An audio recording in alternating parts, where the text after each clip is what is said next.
वो देखने में इतनी सुंदर और इतनी हसीन थी कि कोई भी उसे देखने के बाद उसका मुरीद हो जाया करता था। वो इतनी अच्छी दिखती थी कि जिसे चाहने वालों की इतनी लंबी लिस्ट होती थी कि शायद वो सबके सपनों की रानी थी। लेकिन वो सबके लिए एक कहानी थी, क्योंकि वो किसी को इतनी आसानी से मिलने वाली जो नहीं थी। और हम बात कर रहे हैं मैसूर के राजघराने की एक दीवान की बेटी, जिसका नाम होता है शकीरा। यूँ तो कहा जाता है कि शकीरा के पीछे इतने लोग पड़े हुए थे कि शायद शकीरा भी अपनी इस खूबसूरती से परेशान हो चुकी थी। लेकिन कौन जानता था कि शकीरा का इतना बुरा हश्र होगा कि शकीरा ने भी कभी खुद नहीं सोचा था अपने बारे में कि उसकी इस खूबसूरती की वजह से वो इतनी समस्याओं में पड़ने वाली है। नमस्कार दोस्तों, मेरा नाम आर्यन मिश्रा है। तो जुर्म के वर्चस्व के सीरीज में आज की सच्ची घटना जो हम आपको सुनाएंगे, यकीन मानिए उसे सुनने के बाद आप भी कहने पर मजबूर हो जाएंगे, जिस जगह पर विश्वास होता है धोखा भी वहीं छुपा होता है। और आज की घटना भी कुछ ऐसी है। दोस्तों, अगर आप चैनल पर नए हैं तो आपसे हाथ जोड़ के निवेदन है, कृपया चैनल को सब्सक्राइब, वीडियो को लाइक और ज़्यादा से ज़्यादा शेयर करना बिल्कुल मत भूलिएगा।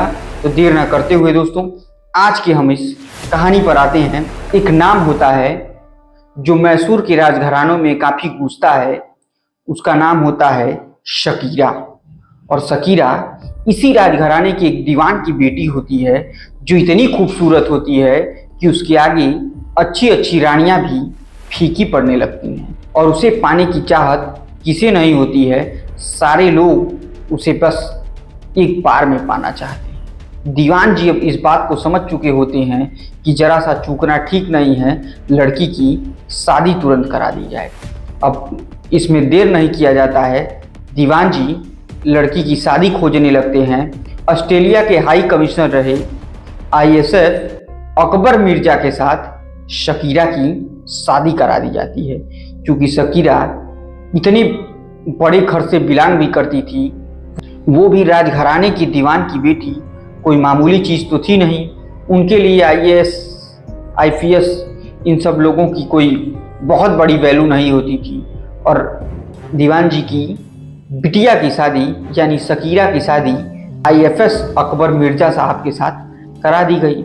सब कुछ ठीक ठाक चलता रहा। शकीरा भी उनसे प्यार करती, वो भी शकीरा से प्यार करती। दोनों लोगों के बीच एक अच्छी बॉन्डिंग बन चुकी थी। और धीरे धीरे एक के बाद एक करके शकीरा ने 4 बेटियों को जन्म दिया। जब 4 बेटियों को जन्म दिया शकीरा ने, तो उसके दिल में कहीं ना कहीं एक छोटी सी कसक रहती थी कि काश मेरा भी एक लड़का होता। और इसी सब कसक को वो मन में पाले हुई थी और बार बार यही सोचती थी कि मुझे भी एक लड़के का चेहरा देखने को मिल जाता तो कितना अच्छा होता। अब यह सब उसके दिमाग में हमेशा चलती रहती थी। ये बात उसके दिमाग में कहीं ना कहीं खटकती रहती थी कि लगता है कि मिर्जा साहब से मुझे बेटे का मुंह देखने को नहीं मिलेगा। शकीरा इसी सोच में डूबी रहती थी कि एक दिन शकीरा एक पार्टी में जाती है और उसी पार्टी में एक बेहद ही खूबसूरत और नौजवान से मुरली जी भी आते हैं।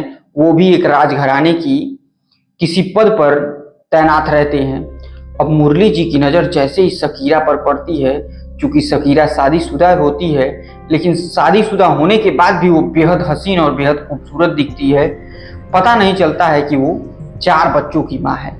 अब मुरलीधर जी की नज़र शकीरा पर पड़ती है, उधर शकीरा की नज़र भी मुरलीधर पर पड़ती है। अब दोनों लोगों में बातचीत का दौर शुरू होता है। इधर मुरली भी शकीरा से बात करते हैं, उधर शकीरा भी। और शकीरा के दिमाग में तो अब ये बस चुका होता है कि कहीं ना कहीं अकबर साहब में ही कुछ कमी है, नहीं तो मुझे बेटा अब तक जरूर हो गया होता। अब इसी बात की खटक और बेटे की चाहत शकीरा को अकबर साहब से बहुत दूर ले जाने वाली थी। और वो अब अपने नए प्रेमी मुरली के चक्कर में फंसने वाली थी। अब इधर मुरली के बारे में भी जानना बेहद जरूरी है, क्योंकि मुरली प्रॉपर्टी के बहुत अच्छे जानकार और टैक्स के बेहद गुणी आदमी थे। इनका पूरा नाम मुरली मिश्रा था। लेकिन जब शकीरा उनसे मिलती है तो उसके कुछ ही दिनों बाद ही मुरली जी अचानक से पता नहीं क्या इनके दिमाग में आता है कि ये मुरली से श्रद्धानंद बन जाते हैं और ये अब श्रद्धानंद बनकर आश्रम चलाना शुरू कर देते हैं। अब चूंकि ये बड़े घर से ताल्लुकात तो रखते ही थे, लोगों का आना जाना बढ़ जाता है। देखते ही देखते हर जगह श्रद्धानंद जी पॉपुलर होने लगते हैं, लेकिन वो शकीरा से मिलना कम नहीं करते हैं और ना ही शकीरा श्रद्धानंद जी से मिलना कम करती है। और बच्चे की चाहत में आना जाना बार बार शकीरा श्रद्धानंद जी के पास करती थी। शायद मुरलीधर जी और शकीरा के बीच में प्यार इस कदर हो चुका था कि दोनों एक दूसरे से संबंध भी बनाने लगे थे, सिर्फ और सिर्फ बच्चे की चाहत में। लेकिन फिर भी जब कुछ नहीं हुआ तो शकीरा ने एक दिन ऐसा फैसला लिया जिससे उसकी चारों बेटियां भी चौंक गईं और खुद श्रद्धानंद जी भी चौंक गए। वो फैसला ये था कि वो अकबर मिर्जा साहब को तलाक देना चाहती थी। ये सुनने के बाद सब अफरा तफरी सी मच जाती है कि ऐसा कैसे हो जाएगा, इस उम्र में आप तलाक दे रही हैं, क्या मतलब है आपका। लेकिन वो एक ना सुनती है और वो अकबर साहब को तलाक दे दे। अब तलाक के बाद वो सब कुछ छोड़ छाड़ के श्रद्धानंद जी के चरणों में समर्पण कर देती है और देखते ही देखते श्रद्धानंद जी का और शकीरा का प्यार कुछ इस कदर हो जाता है कि दोनों लोग एक दूसरे से शादी कर लेते हैं और शादी के बाद बेंगलोर शिफ्ट हो जाते हैं। लेकिन माँ की तलाक की बात जैसे ही उन चारों बेटियों को पता चली कि तो तीन ने तो सीधे माँ को ही त्याग दिया। लेकिन जो छोटी और चौथे नंबर की बेटी थी उसने वो अपनी माँ से बेहद प्यार करती थी। इस गलती के बावजूद भी अपनी माँ को नहीं छोड़ पा रही थी और माँ के साथ श्रद्धानंद जी के यहाँ रहने लगी। लेकिन उसे मॉडलिंग का बहुत शौक था और इधर स्वामी जी भी चाहते थे कि वो ज़्यादा दिन तक यहाँ नहीं रहे। उसे किसी तरीके से मुंबई भेज दिया गया तो और वो मॉडलिंग करने के लिए मुंबई चली गई। अब इसी बीच देखते ही देखते तकरीबन 5 साल बीत चुके होते हैं और शकीरा के पास पैसों की और प्रॉपर्टी की कोई कमी नहीं रहती है। शकीरा की भी उम्र ढलने लगती है। इन सब घटना के हुए तकरीबन 5 साल बीत जाते हैं। सब कुछ ठीक ठाक चल रहा होता है कि तभी शकीरा की छोटी बेटी जिसका नाम सबा था, सबा अपनी माँ को एक दिन बार बार फ़ोन पर फ़ोन करती है, लेकिन फ़ोन उसकी माँ का मोबाइल स्विच ऑफ आने लगता है। अब वो बेहद परेशान हो जाती है। सुबह से शाम हो जाती है, शाम से अगला दिन भी बीत जाता है, लेकिन शकीरा का नंबर नहीं खुलता है। तो हार मान के श्रद्धानंद जी को फ़ोन करती है और कहती है कि मेरी माँ कहाँ है, उसका नंबर क्यों नहीं लग रहा है। तो कहते हैं कि मुझे भी नहीं पता है तुम्हारी माँ कहाँ है, मैं खुद उन्हें ढूंढ ढूंढ के परेशान हूँ, लेकिन वो मिल नहीं रहे हैं। क्योंकि किसी की भी माँ तो माँ होती है, वो तुरंत मुंबई से बेंगलोर आ जाती है और स्वामी जी के साथ मिलके अपनी माँ को खोजने की कोशिश करने लगती है। खोजते खोजते इतना ये लोग परेशान हो जाते हैं कि तकरीबन 4-5 महीने बीत जाते हैं, लेकिन शकीरा कहीं नहीं मिलती है।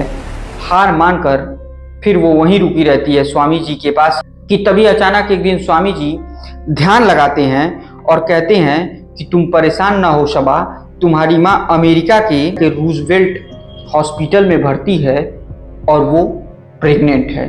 अब इतना सुनना ही था कि बेटी चौंक जाती है, तमाम इधर उधर परेशान होती है, खोजबीन करती है और वो सबसे बात करती है तो पता चलता है कि एक कोई रिश्तेदार जो अमेरिका में रहते हैं उन्हें रूजवेल्ट हॉस्पिटल में भेजा जाता है। शकीरा नाम की महिला का पता कराया जाता है, लेकिन कहीं कोई पता नहीं चलता है शकीरा का कि आखिर शकीरा गई तो गई कहाँ। अब ये लड़की परेशान हो जाती है और पुलिस में जाकर अपनी माँ की गुमशुदगी की रिपोर्ट दर्ज करा देती है, लेकिन उसमें श्रद्धानंद जी के खिलाफ भी कुछ न कुछ चीज़ों को लिखवा दिया था। अब इसी पर पुलिस इसे बेस बनाकर जांच करने लगती है, क्योंकि श्रद्धानंद जी एक अच्छे खासे रसूख वाले आदमी थे, इसलिए उनके ऊपर ज़्यादा दबाव तो बनाया नहीं जा सकता था। लेकिन खोजबीन शुरू की जाती है, लेकिन किसी को इस बारे में कुछ पता नहीं चल पाता है। अब ये सब बीत जाने के बाद तकरीबन 1 साल हो जाते हैं और ये केस बिल्कुल बंद ही होने वाला होता है कि तभी एक दिन अचानक एक क्राइम ब्रांच बेंगलोर का सिपाही एक शराब के ठेके पर खड़ा रहता है कि तभी वहीं एक शराबी आता है और कहता है, अरे यार तुम लोग क्या खोजते हो, तुम लोगों की कोई कीमत नहीं है, जब तुम शकीरा को नहीं खोज पाए तो जीवन में क्या कर पाए। लेकिन मैं जानता हूँ कि शकीरा कहाँ है। अब इतना ही सुनना था कि वो तुरंत चौंकते हुए अपने सीनियर को फोन करता है और कहता है कि एक व्यक्ति दारू के ठेके पर ऐसा ऐसा कह रहा है। अब इतना क्लू पुलिस के लिए काफी था। वो तुरंत इसे उठाती है और हिरासत में ले जाकर पूछताछ किया जाता है। तो ये बताता है कि स्वामी जी शकीरा को एक ताबूत में बंद करके कहीं गाड़े हुए हैं। अब इतना आधार स्वामी जी को पकड़ने के लिए काफी था। अब स्वामी जी को पकड़ती है पुलिस और उनसे पहले तो पूछताछ प्यार से करती है, लेकिन वो बात समझते नहीं हैं, इसलिए थोड़ा सख्ती बरती जाती है। तो स्वामी जी पूरा राज उगल देते हैं और जब स्वामी जी बताना शुरू करते हैं कि शकीरा के पास इतनी प्रॉपर्टी होती है, इसी प्रॉपर्टी के लिए मैंने उससे प्यार किया था, ये सारी प्रॉपर्टी वो अपने चारों बेटियों को देना जा रही थी, मेरी बात को समझ ही नहीं रही थी। इसलिए मैंने एक दिन उसे चाय बनाकर पिलाया और उसी चाय में मैंने एक बेहोशी की दवा डाल दी, जिससे वो पीते ही बेहोश हो गई। फिर मैंने एक ताबूत पहले से ही मंगाया था, उसमें शकीरा को रखा और रखने के बाद घर के आंगन में एक गड्ढा खुदवा कर उसी में दबवा दिया और मैं उसी ताबूत के ऊपर तकरीबन 3 सालों से नाचता हूँ। जब भी मुझे मन करता मैं नाचता रहता हूँ। अब ये सुनने के बाद पुलिस तो चौंक जाती है। आनन फानन में श्रद्धानंद जी के उस आंगन के गड्ढे को खुदवाया जाता है तो देखा जाता है कि एक ताबूत में एक कंकाल मिलता है, लेकिन ताबूत के ऊपरी हिस्से पर कुछ खुरचा हुआ मिलता है। ऐसा लगता है कि मानो जब वो बेहोशी से उठी होगी शकीरा तो इस ताबूत को काफ़ी खोलने की कोशिश की होगी, काफ़ी खुरच डाली होगी, लेकिन जब वो नहीं खुला तो तड़प तड़प कर ताबूत के अंदर मर जाती है। और उसके हाथ में एक कंगन और अंगूठी मिलती है। इस सब से डीएनए टेस्ट कराया जाता है। ये तय हो जाता है कि शकीरा की ही लाश है और लोअर कोर्ट से लेकर हाई कोर्ट तक श्रद्धानंद जी को सजा मिलती है, लेकिन वो सुप्रीम कोर्ट में चैलेंज करते हैं, लेकिन सुप्रीम कोर्ट से भी उन्हें सजा मिल जाती है। और इस समय श्रद्धानंद जी कर्नाटक के बेलगाम जेल में उम्र कैद की सजा काट रहे हैं। तो दोस्तों, लालच के चक्कर में जीवन खत्म हो जाता है। ये बात हमेशा याद रखिएगा, पैसा ना किसी का हुआ है ना किसी का होगा और ना ही आप इसे लेकर जाएंगे, लेकिन आप जीवन में आज़ाद रहेंगे तो बहुत कुछ कर सकते हैं। इसी के साथ दोस्तों, आज के जुर्म के वर्चस्व की कहानी को हम समाप्त करते हैं। उम्मीद करते हैं हमारी कहानी आपको बहुत पसंद आई होगी। पसंद आई तो कृपया चैनल को सब्सक्राइब, वीडियो को लाइक और शेयर करना बिल्कुल मत भूलिएगा। तब तक के लिए मुझे दीजिए इजाज़त। जय हिंद, जय भारत।